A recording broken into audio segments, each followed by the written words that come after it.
नमस्कार मित्रों, आज की तारीख है 11 मई 2013 और ये वीडियो है LBT लोकल बॉडी टैक्स जो कि महाराष्ट्र सरकार ने लगाए हैं और देश की अन्य सरकारें लगा सकती है ऐसा भय है। देश की किसी अन्य सरकार ने अभी तक इस तरह की घोषणा नहीं की है, पर वो लोग इस पे विचार कर रहे हैं। अब लोकल बॉडी टैक्स बिल्कुल गलत है क्योंकि इसमें टैक्स का इश्यू नहीं है। सरकार चलानी है तो सरकार को टैक्स तो लेना ही पड़ेगा। टैक्स के विरुद्ध में मैं बिल्कुल नहीं हूँ। मैं तो ऊपर से वेल्थ टैक्स, संपत्ति कर, इनहेरिटेंस टैक्स यानी वारसाई कर यानी व्यक्ति के मृत्यु के बाद जो टैक्स लिया जाता है उसके मैं फेवर में हूँ। पर ऐसे सारे टैक्स निकाल देने चाहिए जिसमें बड़ी कंपनी को गलत फायदा होता है और छोटी कंपनी को गलत नुकसान होता है। यदि छोटी कंपनी को सही नुकसान हो रहा है अपनी इनएफिशिएंसी की वजह से तो अलग बात है। तो लोकल बॉडी टैक्स में मैं आपको एक्सप्लेन करूंगा किस तरह से इसमें जो बड़ी कंपनियां हैं, सुपर मॉल वगैरह, उनको फ़ायदा होता है और जो छोटी कंपनियां उनको गलत नुकसान हो रहा है कि और इस तरह के ये प्रॉब्लम क्यों आ रहे हैं। लोकल बॉडी टैक्स का ऑल्टरनेटिव है संपत्ति कर नहीं तो दूसरा ऑल्टरनेटिव बहुत सारे पूना के, मुंबई के व्यापारियों ने बताया। वो ये बताया कि जो वैल्यू एडेड टैक्स है वो 2% बढ़ा दो। वैल्यू एडेड टैक्स जो ऑलरेडी है वो यदि 1-1.5-2% बढ़ जाता है तो लोकल बॉडी टैक्स से जितना पैसा आने वाला है उतना पैसा आ जाएगा और प्रो रेटेड या कोई भी फॉर्मूला के हिसाब से वो जो म्यूनिसिपैलिटी अलग अलग है उनको बांट दो। तो इससे व्यापारी की जो प्रॉब्लम है वो कम हो जाएगी कि अब उसको एक ही डिपार्टमेंट से डील करना पड़ेगा वैट से। उसको दो डिपार्टमेंट से डील नहीं करना पड़ेगा कि भाई 11% टैक्स वैट में भरा और बाद में वो 2% टैक्स लोकल LBT डिपार्टमेंट को भरने जाए। तो 2% में उसको जितना प्रॉब्लम होगा उससे ज़्यादा प्रॉब्लम एक पूरे नए डिपार्टमेंट से इंटरफेस करने का। उसका ये फॉर्म भरो, उसकी ये नोटिस आएगी, उसका अफसर भी आके परेशान करेगा, उसका अफसर भी आके रिश्वत मांगेगा, वो है। अब ये सब चीज़ों का जो मैंने उपाय मैं जो बताता हूँ वो क्या है, मैंने आज ही अपने फेसबुक स्टेटस में डाला है। आप मेरा फेसबुक प्रोफाइल देखोगे तो इसमें आपको मिलेगा कि मैं रिक्वेस्ट करता हूँ महाराष्ट्र के 8 करोड़ नागरिकों से। महाराष्ट्र में 8 करोड़ वोटर है। मैं महाराष्ट्र के 8 करोड़ वोटरों से रिक्वेस्ट करता हूँ कि वो अपने MLA को SMS से ऑर्डर करे कि LBT कैंसिल किया जाए। और यदि आप LBT के समर्थक हो तो मैं आपसे रिक्वेस्ट करूंगा कि आप MLA को ऑर्डर करो कि LBT का टैक्स है वो चालू रखना चाहिए। मैं आपसे ये रिक्वेस्ट करता हूं कि ये एक ऐसा इश्यू है जिस पे आपको मौन नहीं रहना चाहिए। किसी भी नागरिक को, किसी भी महाराष्ट्र के वोटर को मौन नहीं रहना चाहिए क्योंकि ये बहुत गंभीर मुद्दा है। पूना कुछ 10-12 दिन इस पे बंद रहा। बम्बई में भी बंद की बात चल रही है। बम्बई में अभी LBT आया नहीं है लेकिन आने की आशंका है। और बहुत सारी म्यूनिसिपैलिटियाँ महाराष्ट्र में कुछ 8 दिन बंद रहे, कुछ 10 दिन बंद रहे, कुछ 12 दिन बंद रहे। तो इस मुद्दे पे मैं महाराष्ट्र के सारे नागरिकों को रिक्वेस्ट करूँगा कि आपको मौन नहीं रहना चाहिए। आप LBT के समर्थक हो तो MLA को SMS से ऑर्डर भेजो कि LBT चालू रखना। और यदि आप LBT के विरोधी हो तो आप SMS से MLA को ऑर्डर भेजो कि LBT को बंद करना चाहिए। LBT गलत टैक्स क्यों है कि इसका इम्प्लीमेंटेशन देखो कि जो रॉ मटेरियल आ रहा है उस पर 2%, 4% वगैरह टैक्स भरना है। यानी प्रॉब्लम ये नहीं है कि 2% भरना है। प्रॉब्लम ये है कि म्यूनिसिपैलिटी का ऑफिसर है, उसको आपके दुकान पे आके सर्च वारंट लेने का मौका मिल गया। वो ये कहेगा कि भाई आपने 1% टैक्स भरा नहीं है, या तो ये कहेगा कि आपने जो एक ऐसी चीज़ है जिस पे LBT 4% है, दूसरी चीज़ है जिस पे LBT 2% है। आपने कोई चीज़ मंगाई उस पे LBT 2% भरा, उसको ये कहने का मौका मिल गया आपने ये आइटम नहीं वो आइटम मंगाई थी। और आपकी वो पूरे बिल देखेगा, बिल में कहीं ना कहीं गलतियाँ हो सकती है और उस गलतियों को पॉइंट लेके वो सीधा नोटिस निकालेगा कि भाई आपने 2 लाख का गबन किया है, 4 लाख का गबन किया। अब आप जिंदगी भर कोर्ट में लड़ते रहो। अब इसमें बड़ी कंपनियों को फायदा कैसे होगा कि जो सुपरमार्केट है, सुपर मॉल है, वॉलमार्ट है, उनके पास तो एक फुल टाइम स्टाफ है ये सारा धंधा करने के लिए।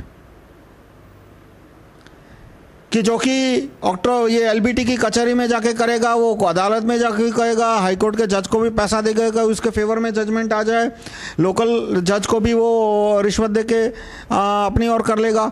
और जो छोटा व्यापारी है उसको क्या प्रॉब्लम है कि उसके पास कोई डेडिकेटेड स्टाफ नहीं होता, वो पूरी दुकान खुद ही चलाता है। सुबह दुकान खोलता है, दुकान में वही सफाई करता है, वही अपना सामान दुकान में रखता है। सुबह 7 बजे ग्राहक आने पे, सुबह 7 बजे से लेके पूरे दिन वो दुकान पे अड़ा रहता है। अब उसको यदि सरकारी कचहरी के धक्के खाने पड़े तो वो तो कहीं का नहीं रहेगा। इसमें यह भी है कि जब आपका सामान आता है तो आपको छुड़ाने जाना पड़ेगा। यदि आदमी रोक लेता है तो नॉर्मली वो नहीं रोकेगा, लेकिन यदि उसको रोकना है तो उसने सामान रोक लिया तो अब आप सामान कैसे छुड़ाने जाओगे? आपकी दुकान संभालोगे या सामान छुड़ाने जाओगे? तो जो छोटे बिल्डर है, इससे ये बिल्डर पे भी आएगा, क्योंकि बिल्डर है वो रॉ मटेरियल लाते हैं। रॉ मटेरियल किस तरह का? सीमेंट है, लोहा है, वो रॉ मटेरियल हो गया। फिर रॉ मटेरियल के जितने भी ट्रेडर है वो भी सारे प्रॉब्लम में हो जाएंगे। तो जो बड़े ट्रेडर है उनको फ़ायदा है, क्योंकि उनके पास तो एक डेडिकेटेड स्टाफ है ये सब चीज़ें करने के लिए। छोटे ट्रेडर है वो सब इसमें प्रॉब्लम में फंस जाएंगे। अब जो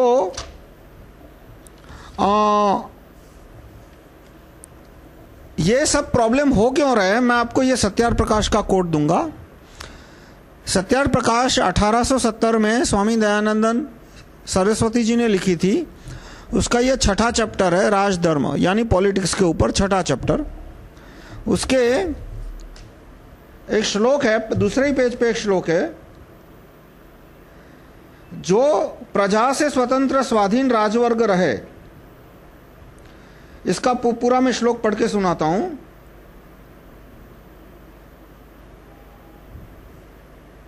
राजा और सभा, सभा यानी पार्लियामेंट, राजा और सभा प्रजा के अधीन रहे। यदि ऐसा न करोगे तो, फिर दूसरा श्लोक है, जो प्रजा से स्वतंत्र स्वाधीन राजवर्ग रहे तो वो राजवर्ग यानी राजा या उसके कर्मचारी प्रजा का नाश करेंगे। कैसे नाश करेंगे वो भी इसमें साफ साफ लिखा है। जैसे मांसाहारी पशु छोटे पशु को मारकर खा लेते हैं, वैसे स्वतंत्र राजा, स्वतंत्र यानी जो कि प्रजाधीन नहीं है, प्रजा का नाश करेगा। और श्रीमान को, श्रीमान यानी व्यापारी सज्जन जो भी व्यक्ति कानून का पालन करते हैं, श्रीमान को लूट खूंच अन्याय से दंड देके, ये मैं फिर से दोहराता हूं, ये बहुत इंपॉर्टेंट वाक्य है, शब्द है। श्रीमान को लूट खूंच अन्याय से दंड करके अपना प्रयोजन पूरा करेंगे, यानी अपना घर भरेंगे, अपने महल बनाएंगे। अन्याय से दंड करके, अन्याय से दंड करके यानी ऐसे ऐसे कानून बना देंगे कि जब दंड करना है तब तो साफ साफ कहेंगे कि आपने ये कानून का भंग किया, वो कानून का भंग किया, ये कानून का भंग कर दिया।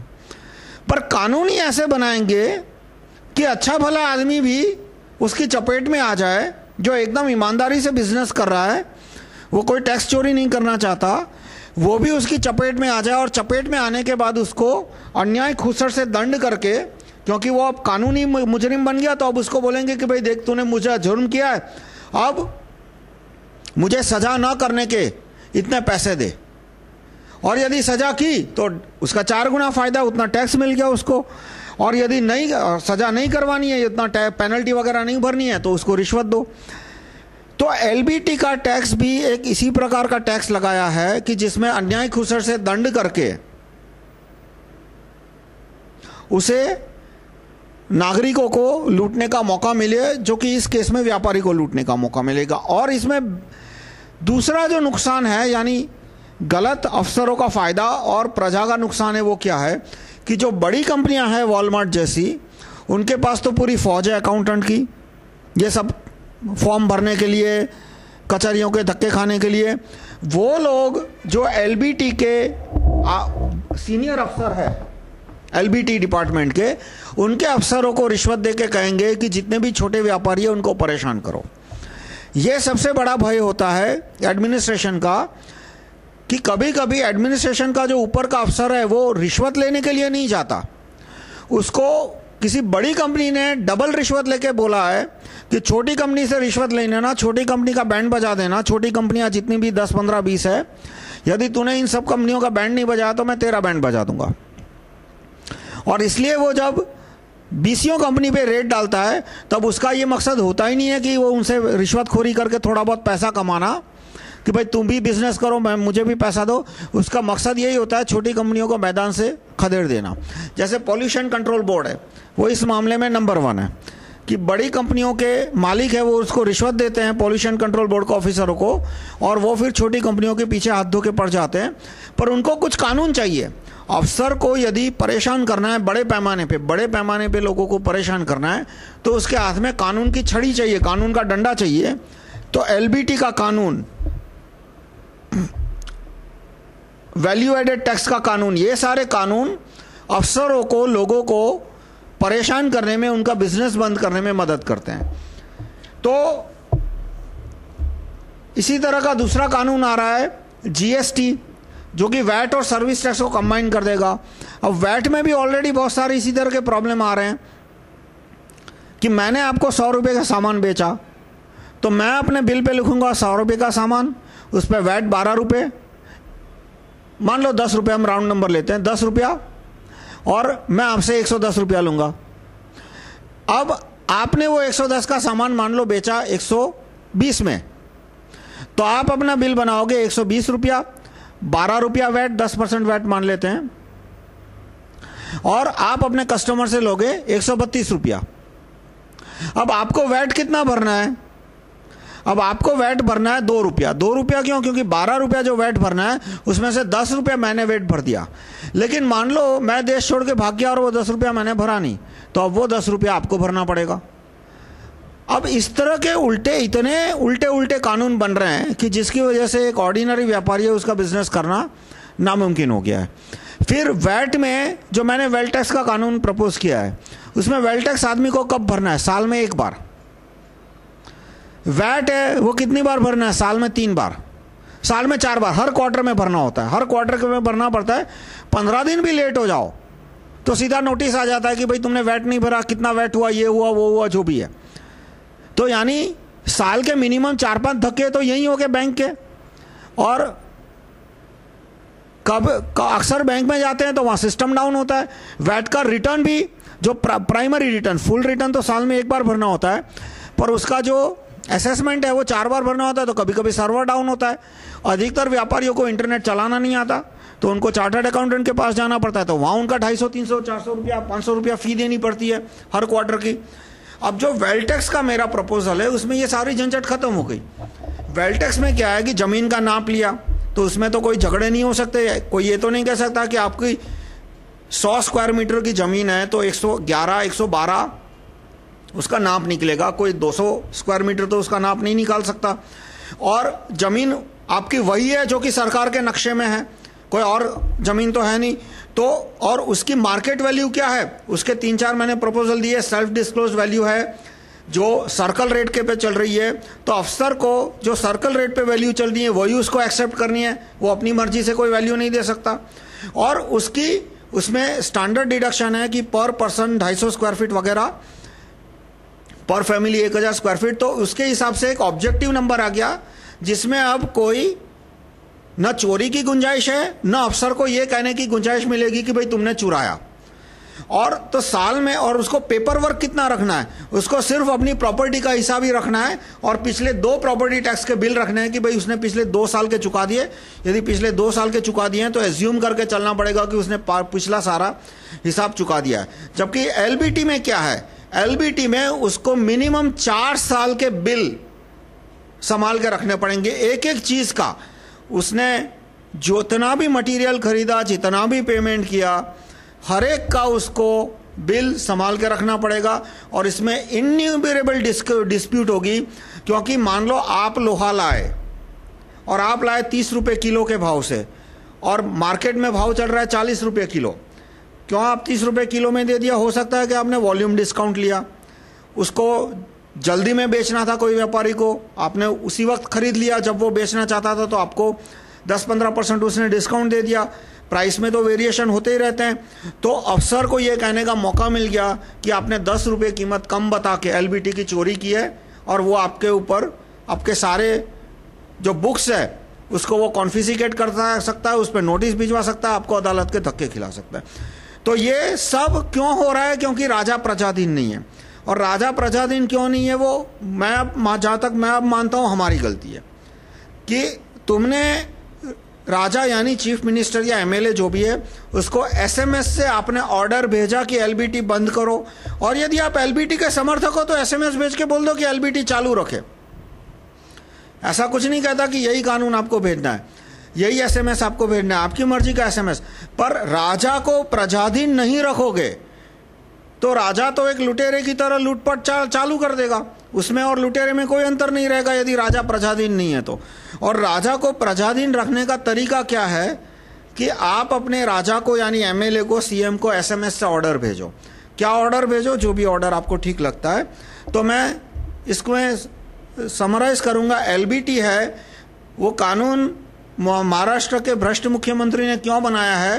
ताकि बड़ी कंपनियों को फायदा हो और छोटे व्यापारियों को परेशानियां हो। नुकसान तो 1%, यदि उसको 1% डालना था, टैक्स डालना था तो 1% वैट बढ़ा देता, 2% टैक्स डालना था 2% वैट बढ़ा देता। उसने पूरा एक एलबीटी का नया डिपार्टमेंट इसलिए खड़ा किया है महाराष्ट्र के मुख्यमंत्री ने ताकि छोटे व्यापारियों को परेशान करने का मौका मिले, ताकि जो बड़े सुपरमार्केट टाइप व्यापारी है उनका धंधा बढ़े। धन्यवाद।